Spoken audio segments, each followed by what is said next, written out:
Titre: Gog et Magog. Mystère, prophétie et bataille de la fin des temps. Ce mystère est révélé par le gardien du sacerdoce, le bishop Samuel Bonganga Nipemuda. Introduction. Présentation du thème. Le sujet de Gog et Magog occupe une place centrale dans les prophéties bibliques liées au temps de la fin. Souvent évoqués dans les discours eschatologiques, ces deux noms sont entourés de mystères et de débats théologiques. Leur apparition dans les textes prophétiques soulève des questions fondamentales sur la fin des temps, le jugement de Dieu, la bataille ultime entre le bien et le mal, et la restauration finale du royaume divin. Origine biblique des noms Gog et Magog. Les noms Gog et Magog apparaissent principalement dans deux textes bibliques majeurs. Ézéchiel 30-39, où Gog est présenté comme le prince de Magog, à la tête d'une coalition de nations venant attaquer Israël dans les derniers jours. Apocalypse 27-10, où Gog et Magog représentent des peuples qui se révoltent contre Dieu après le règne millénaire du Christ, avant d'être définitivement vaincus. Ces passages sont chargés de symboles et de significations spirituelles profondes. Ils décrivent des conflits d'une ampleur cosmique, mais aussi une victoire divine finale qui consacre le triomphe éternel de Dieu sur les puissances du mal. Pourquoi ce sujet est crucial dans l'étude des temps de la fin?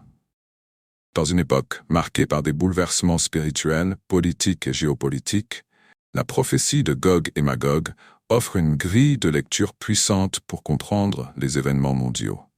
Cette prophétie révèle les stratégies spirituelles des puissances des ténèbres à la fin des temps, le rôle prophétique d'Israël dans l'accomplissement des plans de Dieu, la souveraineté de Dieu qui utilise même les ennemis pour accomplir ses desseins, le triomphe final du royaume de Dieu qui écrasera toute rébellion. Comprendre le mystère de Gog et Magog, c'est se préparer spirituellement à discerner les signes des temps et à rester enraciné dans la foi face aux tempêtes à venir. Chapitre 1. Origine de Gog et Magog. Référence biblique principale. Genèse 10-2, Ézéchiel 38-39. Apocalypse 27-10. 1 Gog et Magog, racine dans la table des nations. La première mention de Magog apparaît dans Genèse 10-2, où il est cité parmi les fils de Japhet, l'un des trois fils de Noé.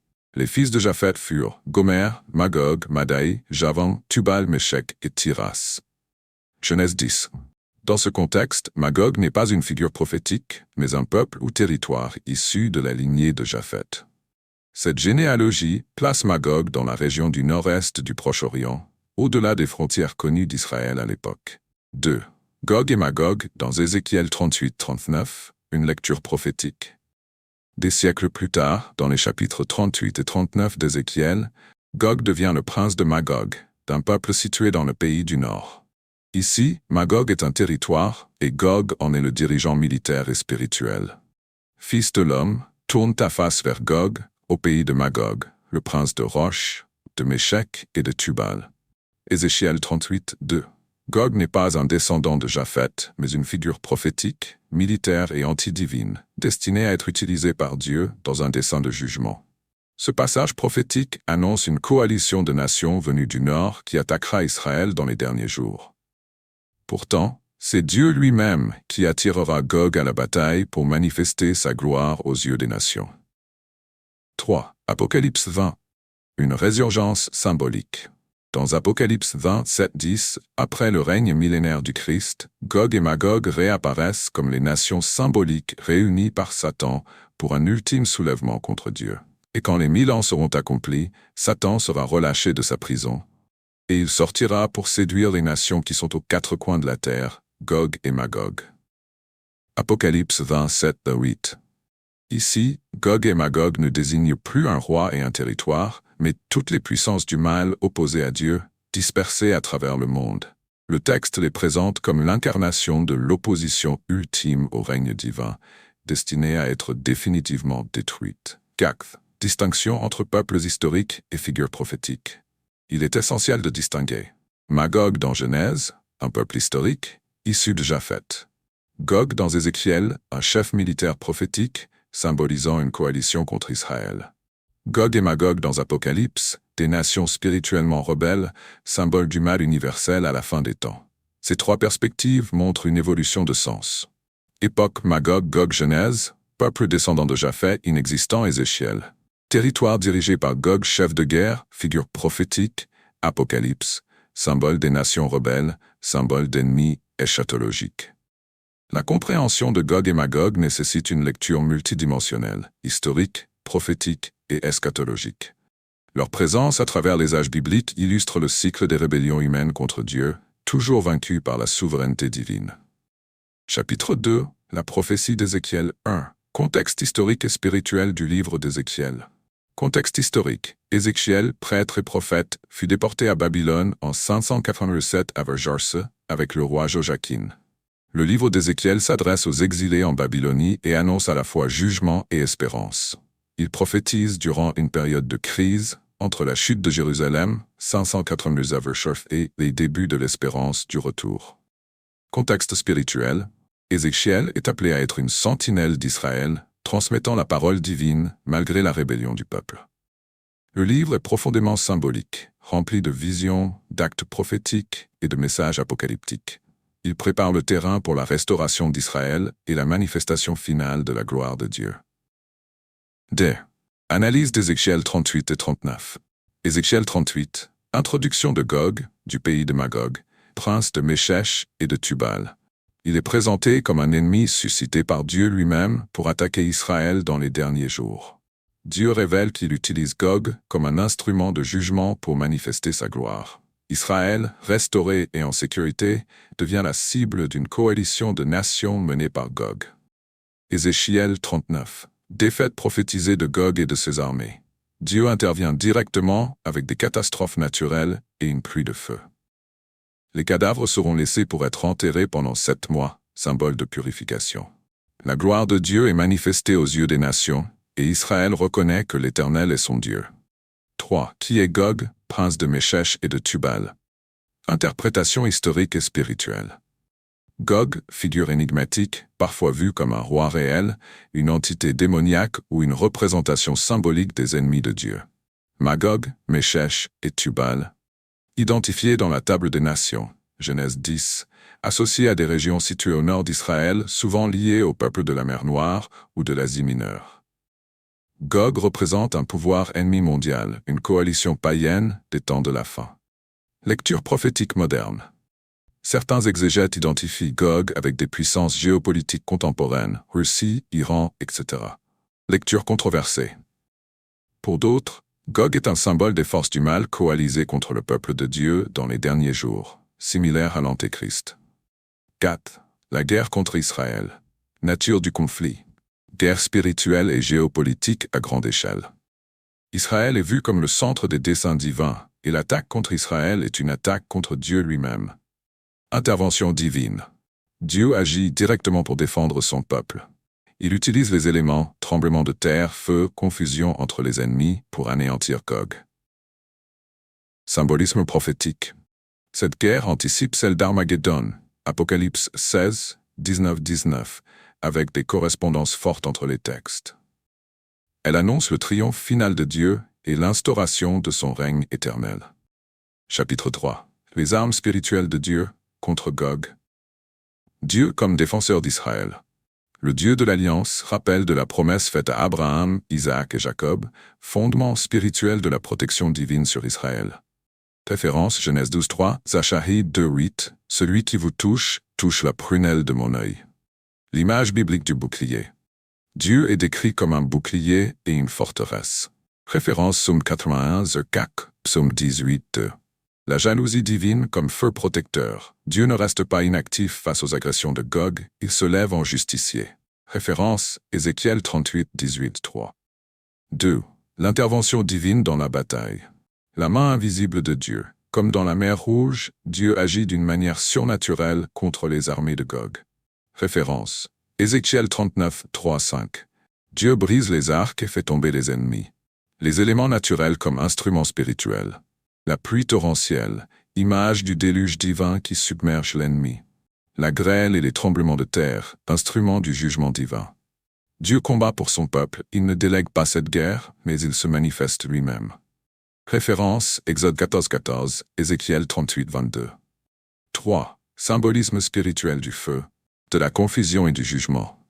Le feu, symbole du jugement et de la purification. Feu descendant du ciel pour détruire les ennemis. Ézéchiel 39. Feu représentant aussi l'Esprit Saint comme agent de puissance et de sainteté. La confusion.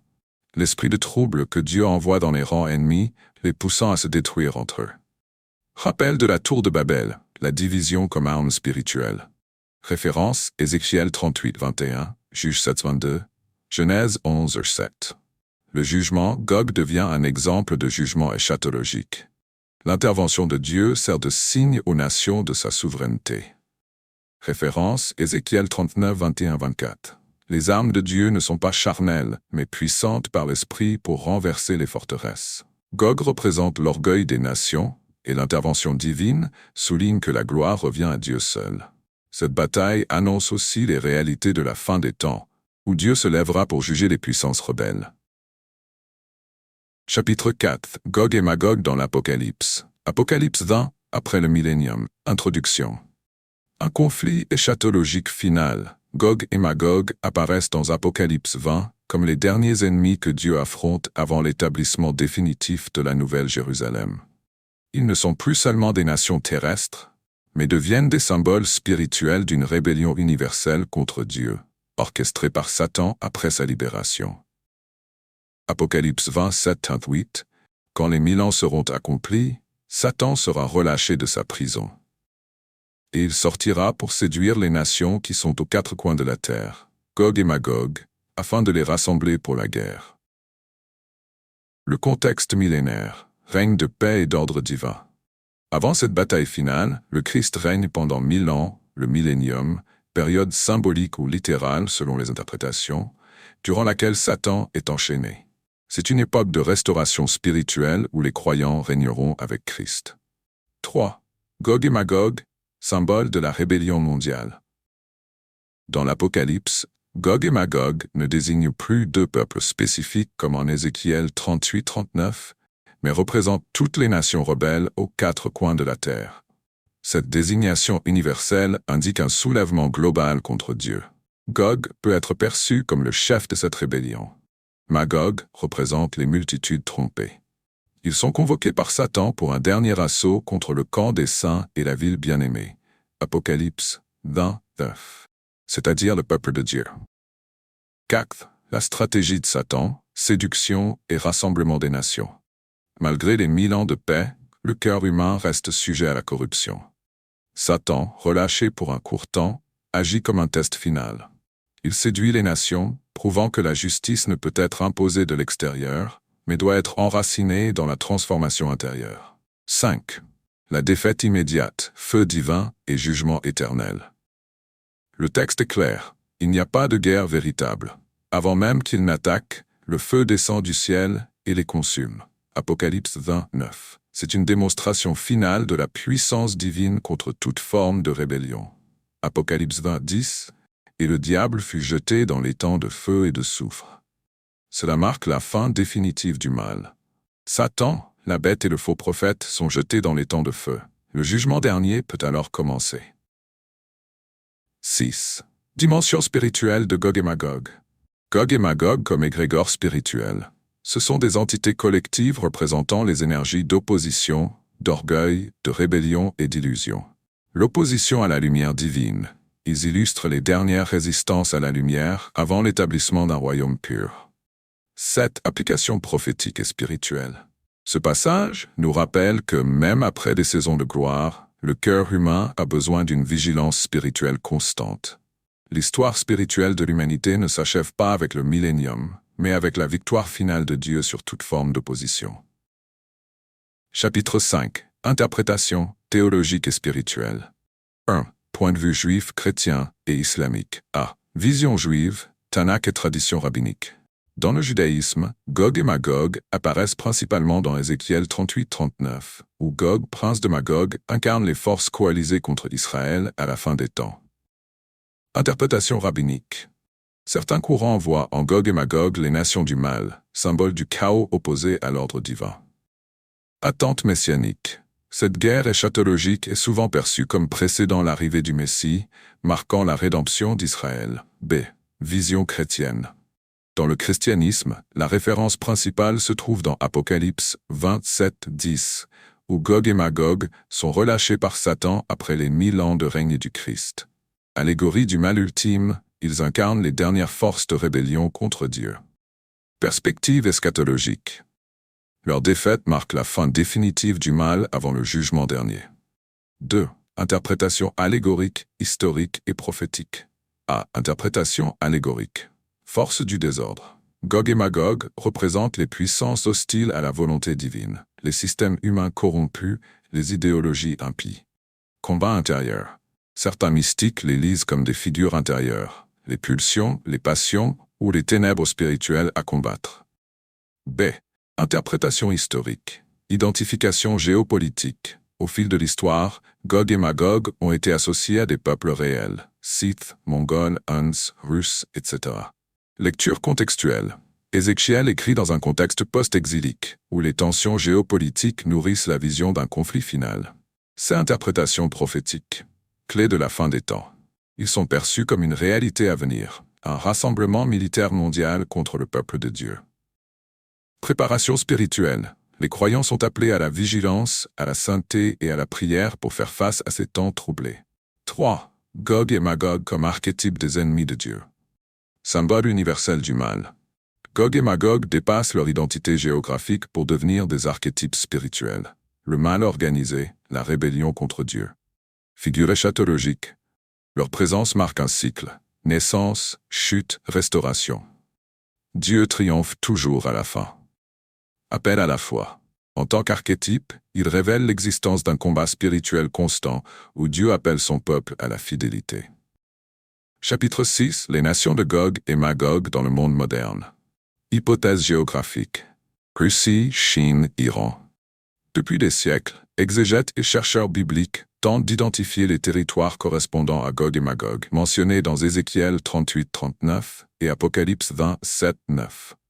Plusieurs hypothèses géographiques sont avancées. La Russie. L'une des hypothèses les plus anciennes situe Magog dans les steppes du Nord, au-delà du Caucase. Les termes « prince de Roche » Ézéchiel 38:2 selon certaines traductions, ont conduit certains à identifier Gog comme un chef venant de Roche, interprété comme la Russie.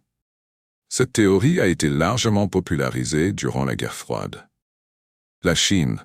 En raison de sa puissance militaire croissante, certains analystes voient la Chine comme un acteur potentiel dans les scénarios eschatologiques de coalition contre Israël. Toutefois, les textes bibliques ne mentionnent pas explicitement des peuples d'Extrême-Orient en lien avec Gog et Magog. L'Iran, Perse. Ézéchiel 38:5 mentionne la Perse, ancêtre biblique de l'Iran actuel, comme allié de Gog. Son hostilité actuelle envers Israël et son positionnement stratégique dans le monde musulman renforcent cette association. La Turquie, le Caucase et l'Asie centrale, les peuples de Méchek, Tubal, Gomer et Togarma, Ézéchiel 38:2-6, sont parfois liés à des régions de l'actuelle Turquie et de l'Asie centrale. Certains érudits pensent que Gog pourrait être un dirigeant pan-islamique rassemblant des nations contre Israël. Lecture prophétique contemporaine. Dans la tradition prophétique contemporaine, plusieurs voix spirituelles voient Gog et Magog non seulement comme des nations physiques, mais aussi comme des puissances spirituelles et idéologiques. Gog comme symbole de rébellion finale contre Dieu. Dans Apocalypse 27:9, Gog et Magog apparaissent après le millénium comme agents de la dernière insurrection mondiale contre le royaume de Dieu. Ce passage élargit la portée de leur signification. Il s'agit moins d'États que de toutes les nations séduites par Satan. Le choc des civilisations. Certains prophètes perçoivent les tensions actuelles, géopolitiques, culturelles, technologiques, comme les prémices de la confrontation finale. Ils parlent d'un système mondial antichristique qui rassemblera Gog et Magog autour de valeurs anti-Dieu. Idolâtrie, transhumanisme, contrôle absolu. Israël au centre des prophéties. Quelle que soit l'interprétation, la Bible place toujours Israël au cœur de la scène finale. Les lectures prophétiques insistent sur la vigilance, la prière et la préparation du peuple de Dieu face aux alliances qui se forment. 3. Dérive complotiste à éviter. L'étude des prophéties doit se faire avec discernement pour ne pas tomber dans la peur, la confusion ou l'extrémisme. Évitez l'identification trop rigide de nations modernes. Les noms anciens ne doivent pas être utilisés pour diaboliser des peuples entiers. Le symbolisme biblique dépasse souvent la simple géographie. Rejet de l'esprit de panique ou de haine. L'interprétation prophétique ne doit pas nourrir la xénophobie ou l'esprit de guerre. Christ appelle à l'amour, même envers les ennemis. Matthieu 5, 44. Dénonciation des théories sans fondement. Beaucoup de théories sur Gog et Magog s'appuient sur des lectures extra-bibliques, politiques ou ésotériques. Il faut se centrer sur l'écriture, guidée par l'esprit. L'équilibre entre veille spirituelle et foi confiante. Le chrétien n'est pas appelé à vivre dans la peur des prophéties, mais dans l'espérance de la victoire de Christ. Gog et Magog finiront consumés par le feu céleste. Apocalypse 9. Chapitre 7. Signification spirituelle de Gog et Magog. Une figure prophétique et mystérieuse. Gog et Magog apparaissent dans les Écritures comme des entités énigmatiques, souvent associées au dernier temps, à l'ultime guerre contre Dieu et son peuple. Leur nom évoque un tumulte mondial, une rébellion à grande échelle contre l'ordre divin. Ce chapitre explore leur portée spirituelle et prophétique. 2. Symbole du chaos, de la rébellion et de l'Antichrist. Gog, figure d'un leader charismatique, orgueilleux, motivé par l'esprit de domination. Gog, figure d'un leader charismatique, orgueilleux, motivé par l'esprit de domination, porteur d'un esprit de guerre et d'illusion. Magog, nation sous influence, représentante d'une humanité déchue, soumise à la puissance des ténèbres. Antichrist, Gog est souvent interprété comme une préfiguration ou une émanation de l'Antichrist, l'ennemi final de Christ, opposé à toute vérité spirituelle. Chaos spirituel. Gog et Magog incarnent la confusion, les doctrines trompeuses et l'insoumission totale aux lois divines. Verset clé. Et quand les 1000 ans seront accomplis, Satan sera relâché de sa prison, et il sortira pour séduire les nations qui sont aux quatre coins de la terre. Gog et Magog. Apocalypse 5. 3. Le combat de la lumière contre les ténèbres. Une bataille cosmique. Gog et Magog ne représentent pas qu'une guerre terrestre, mais une confrontation céleste entre la lumière divine et les forces obscures. Les armées spirituelles. Dieu suscite ses élus, ses anges et ses prophètes comme des guerriers de lumière face à la rébellion croissante. L'enjeu, la souveraineté de Dieu sur la terre. Gog et Magog veulent détrôner Dieu en semant le doute, la division, la peur et l'idolâtrie. Verset clé. Tu monteras contre mon peuple d'Israël comme une nuée pour couvrir le pays. Ce sera dans les derniers jours.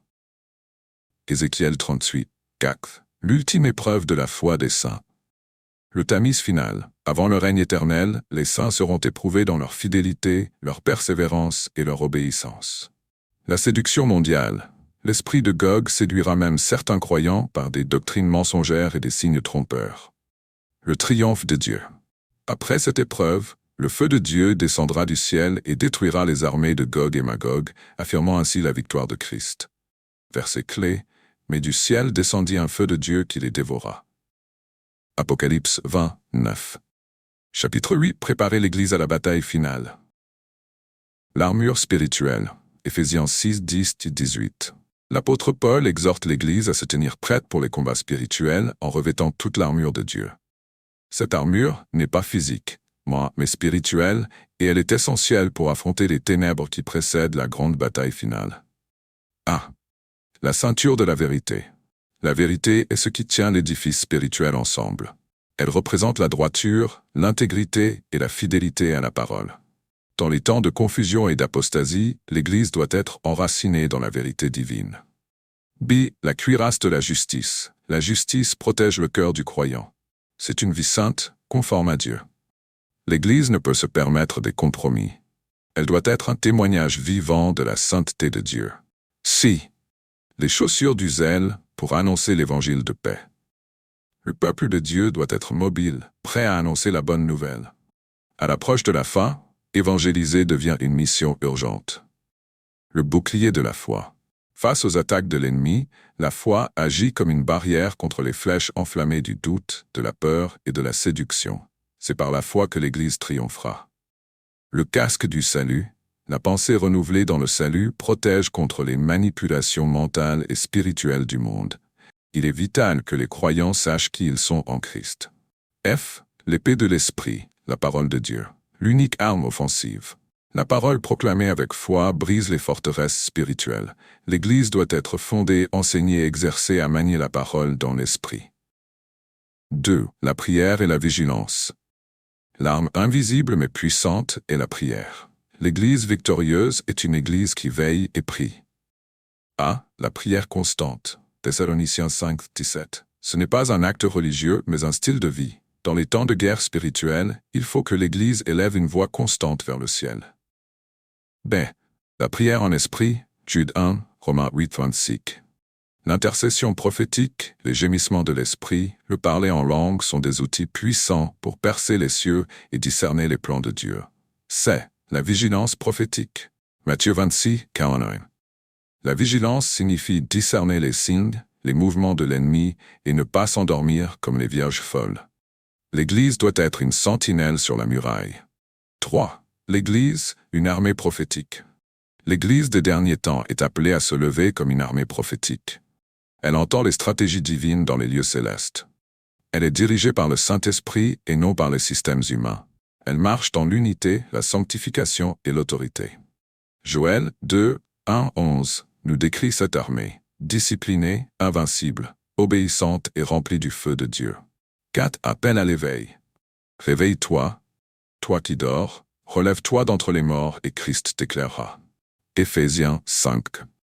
Ce chapitre se termine par un appel solennel. L'Église doit se sanctifier, 2 Corinthiens 7, 1. Sortir de Babylone, Apocalypse 18, 4. Préparer l'épouse à la rencontre de l'époux, Apocalypse 19. Chapitre 9. Le triomphe de Dieu et la Nouvelle Jérusalem. 1. L'anéantissement final de Gog et Magog. Le dernier soulèvement contre Dieu. Après le millénium, Satan est relâché pour un court temps. Apocalypse 20, 7, 8. Il séduit les nations aux quatre coins de la terre, Gog et Magog, pour une ultime rébellion contre le royaume de Dieu. Le rassemblement des forces du mal, Gog et Magog, symbolise les puissances coalisées du mal, une dernière coalition universelle des ennemis spirituels de Dieu. L'intervention divine immédiate. Avant même qu'ils ne puissent attaquer, le feu descend du ciel et les consume. Apocalypse 20, verset 9. Satan est définitivement jeté dans les temps de feu. Apocalypse. Versets clés. Ézéchiel 38, 39, Apocalypse 20, 7, 10. Signification spirituelle. La justice divine est parfaite et ne laisse aucune place au mal éternellement. Le mal peut se révolter, mais ne triomphe jamais. 2. Le jugement dernier. Le grand trône blanc, Dieu siège sur un trône éclatant. Tous les morts, grands et petits, sont ressuscités pour comparaître devant lui. Apocalypse 20, 11. Les livres ouverts, les œuvres de chacun sont révélées. Un autre livre est ouvert, le livre de vie. Ceux dont le nom n'est pas inscrit dans ce livre sont jetés dans les temps de feu. Mort et séjour des morts anéantis. La mort elle-même est détruite, jetée dans les temps de feu, marquant la fin de toute souffrance et de toute séparation d'avec Dieu. Réflexion spirituelle. Ce jugement démontre que rien n'échappe à Dieu. La grâce et la vérité se rencontrent à ce moment final. Versets clés. Apocalypse 20, 11-15, Daniel 7, 10, Matthieu 25, 31, 46. 3. L'éternité avec Dieu, la Nouvelle Jérusalem. La vision de la Jérusalem céleste, Jean voit descendre du ciel une ville sainte, brillante comme une pierre précieuse. Apocalypse 21. C'est la demeure éternelle des saints. Caractéristique de la cité céleste, 12 portes, 12 fondements, or pur, pierre précieuse. Absence de temple, car Dieu lui-même y demeure. Absence de nuit, de douleur, de mort. Le fleuve de vie et l'arbre de vie au centre de la cité. L'accomplissement de toutes les promesses. Voici, je fais toutes choses nouvelles. Apocalypse 21. Dieu essuiera toute larme, il sera leur Dieu et ils seront son peuple. Espérance spirituelle. La vie éternelle est une réalité glorieuse, où règne la paix, la lumière et l'unité avec le Créateur. Versets clés. Apocalypse 21 et 22, Jean 14, 2-3, Ésaïe 65, 17, 19. Voici une proposition de conclusion pour ton livre, incluant les 3 éléments. Synthèse des prophéties, appel à la sanctification et la vigilance, et encouragement dans l'espérance de la victoire divine. Conclusion. Synthèse des prophéties. À travers les âges, Dieu n'a cessé de révéler ses desseins aux hommes par la bouche de ses prophètes. De l'Ancien au Nouveau Testament, les prophéties ont annoncé les jugements, les restaurations, les temps de détresse, mais aussi les temps glorieux. Elles révèlent la souveraineté de Dieu sur les nations, la venue du Messie, les signes de la fin des temps et le triomphe final du royaume de Dieu. Ces révélations ne sont pas des mythes, mais des réalités spirituelles destinées à nous préparer, à nous avertir et à nous affermir dans la foi. Appel à la sanctification et à la vigilance. Face à l'accomplissement progressif des prophéties, l'Église est appelée à la sanctification. Recherchez la paix avec tous et la sanctification sans laquelle personne ne verra le Seigneur. Hébreux 12, 14. Nous sommes dans un temps où les ténèbres s'épaississent, où la séduction augmente, mais où la lumière de Dieu doit briller à travers un peuple mis à part.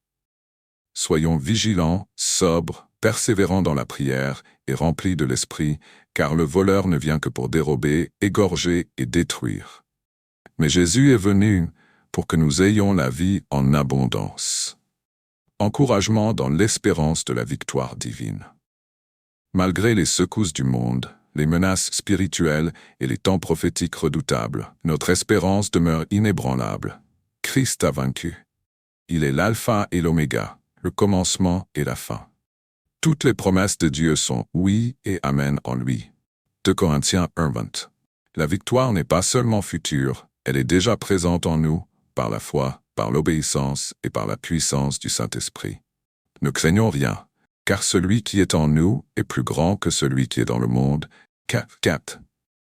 Tenons ferme, levons les yeux, car notre rédemption approche. Luc 21. Bishop Samuel Bonganga Nipemuda.